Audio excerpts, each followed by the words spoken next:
Hi, this is Ted Kelly with Ted's Hospitality Minute. Hey, going to talk a little bit about occupancy levels. How's your hotel occupancy level? Is it improving since mid-March, early April when the pandemic first hit, or is it pretty much staying flat as it was then? Good question, right?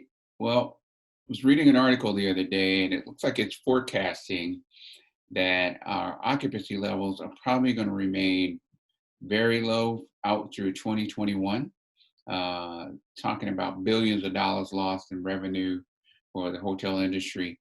So not painting a very pretty picture right now, but our thoughts, my hope is that with the possibility of somebody figuring this thing out, getting a vaccine, continue to practice all of the necessary safety precautions that they're encouraging us to do, that we'll see our numbers slowly start to decline or improve, and that we will be able to start moving in a positive direction for particularly our hotel owners and seeing more guests come through um, come through their hotels. But the big question, I guess, is how is your occupancy level? If you're, at least the way I'm seeing it, if you're located in typical resort towns or resort areas right now, your occupancy level may be seeing an uptick compared to what it was in early March.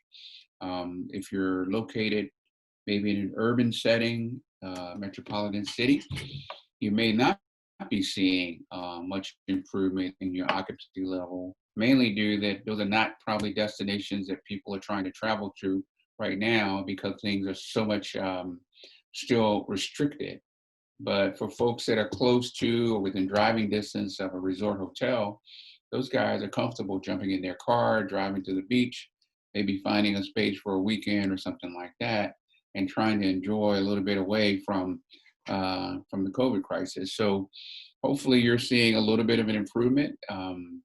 You know, time will only tell kind of what our time frame is for this thing turning around. But for those of you that are seeing guests come into your hotel, what kind of feedback are you getting from them? What are the things that they're saying about the precautions that you're putting in place? The extra hand sanitizing, the plexiglass probably installed at the check-in counters and around the hotel. I mean, what kind of feedback are you collecting?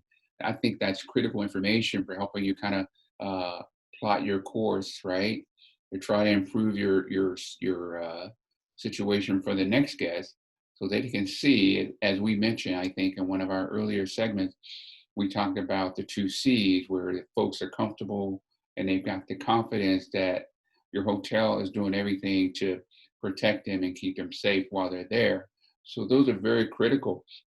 But anyway, my point is, try to make sure that in any situation, if you've got guests, that you're plugging them for feedback so they can help you kind of keep refining that model, right, on what you need to do to keep them happy while they're in the space. But long story short, we've still got a ways to go. Hotel occupancy is going to be low for a little while, it sounds, but even within that, continue to stay safe, continue to do the right things, practice the 3 Ws, and provide your guests with an environment where they're feeling good about being there, even if it is a short-term stay. It is an improvement, right? So this is Ted. This has been another Ted's Hospitality Minute. Thanks for joining. You guys have a great day.